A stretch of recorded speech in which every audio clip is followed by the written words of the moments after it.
চলো আমরা যাচ্ছি পুজো দিতে, যেখানে ছোটবেলা থেকে পুজো দেওয়াতাম আমার ছেলে মেয়েকে। আমি পুজো দিতাম ওদের নিয়ে, আমার নিজের বাড়ি ছিল যেদিকে, তো ওই পাশেই যাচ্ছি। বাড়িটা তো বিক্রি করে দিয়েছি, ওই পাশেই যাচ্ছি। দেখো বন্ধুরা, এসে পৌঁছে গেছি। এসে ভাবতেই পারিনি যে এতটা ভিড় হবে। আমি ভেবেছি অনেকটা বেলা হয়েছে তো একদম ভিড় থাকবে না, হয়তো মন্দির বন্ধই হয়ে যাবে, বাইরে বসে পুজো দিতে হবে। কিন্তু এসে যা দেখলাম কয়েক ঘন্টা লেগে যাবে পুজো দিতে। কিছুটা করে ভেতরে লোক ঢোকাচ্ছে, পুজো হচ্ছে, তারপরে আবার পরে আরেক ব্যাচ ঢোকাচ্ছে। এইভাবে করে তো আমি অনেক পেছনের লাইনে রয়েছি। দেখো তো বন্ধুরা, যা ভিড়, অনেক কষ্টে ভিড়ের মাঝে দেখো ঢুকেছি। এখন এখানে আমাদের যেতে হবে অনেকটা দূর, এখনো মোটামুটি বুঝতেই পারছি না, অনেকটাই এগিয়ে গিয়েছি। মনে হচ্ছে আর এক ব্যাচ হলেই আমাদের। তাই আমি মোটামুটি ফলগুলো গুছিয়ে নিলাম। তোমার কাকুকে একটু ধরতে বলেছি, ও ধরেছে। তারপরে ফলগুলোকে দেখো, সব ফল মূল সিঁদুর তেল সব কিছু ভালো করে গুছিয়ে নিয়ে আমি এই লাইনের মধ্যে দাঁড়িয়ে পড়েছি। দেখো, আসলে তোমার কাকুই বললো যে এখন গুছিয়ে নাও, তাই গুছিয়ে নিয়ে লাইনে দাঁড়িয়ে পড়েছি। আর আমি তো অনেক টাইম ধরে রাখতে পারবো না বাটাটা, তোমার কাকু ধরবে।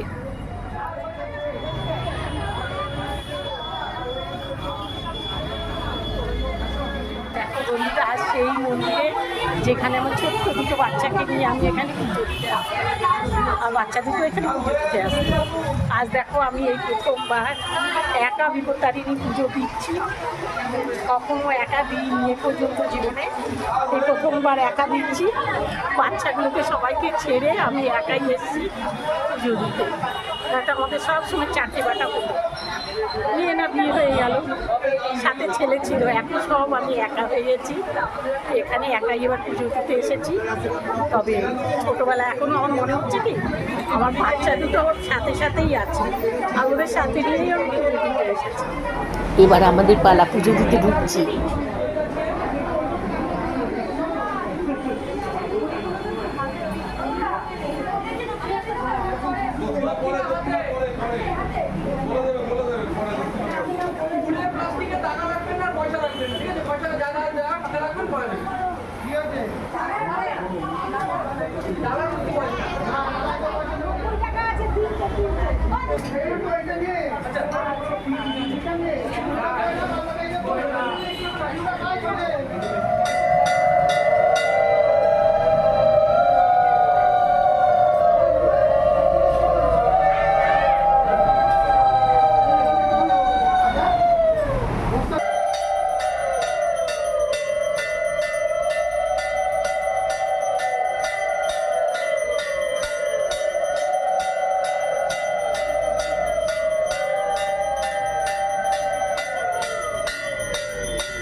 আচ্ছা ঠিক আছে এই নিন দক্ষিণাতে যাচ্ছে ওটার মধ্যে দক্ষিণা আছে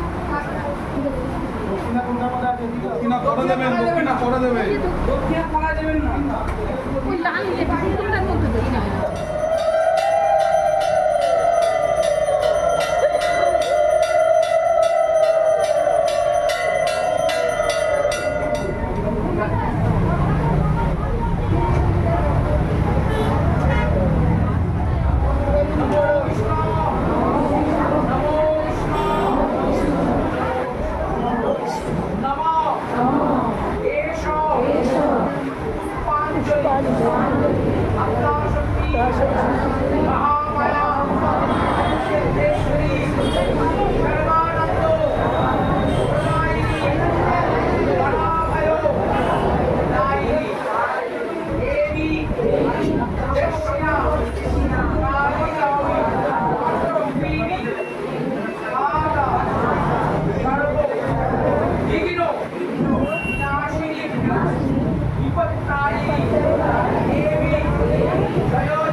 আর এই বার্তা মহারাজের পরে পৌঁছে মহারাজ তখন প্রধান বদলে মহারাজের কাছে কৈফিয়ত তলব করলেন। মহারাজ ভাবলেন তাহলে রাজামশাই জানতে পেরে গেছে আর নিস্তার নেই আমার এবং আমার গরিব সখিনী প্রাণ নষ্ট হয়।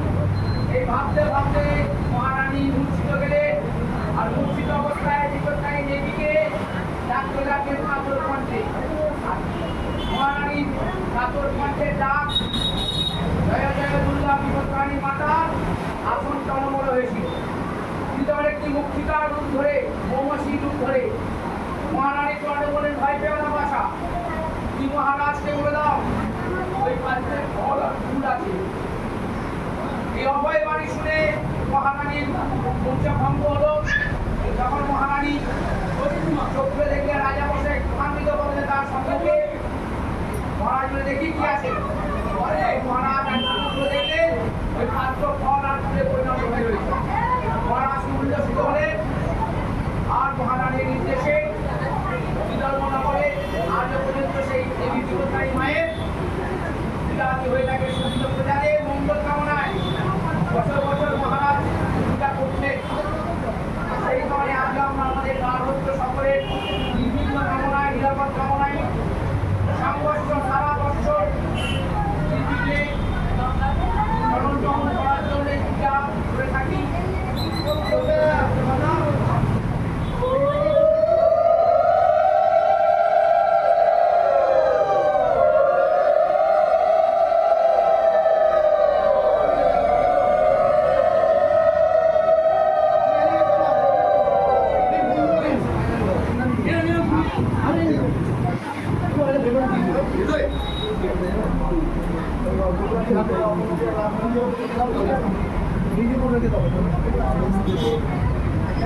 প্লাস্টিক দেবে না, প্লাস্টিক দিচ্ছ না।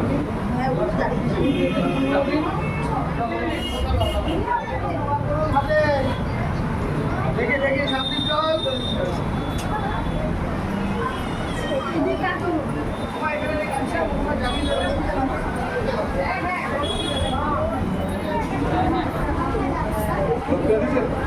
দক্ষিণাথ সর এই নিন এই নিন এই নিন বাটা দেবো সেই বাটা দেবো না। গাড়ির উপরেই যাচ্ছি। তাহলে বন্ধুরা এখানেই যাচ্ছি। দেখো বন্ধুরা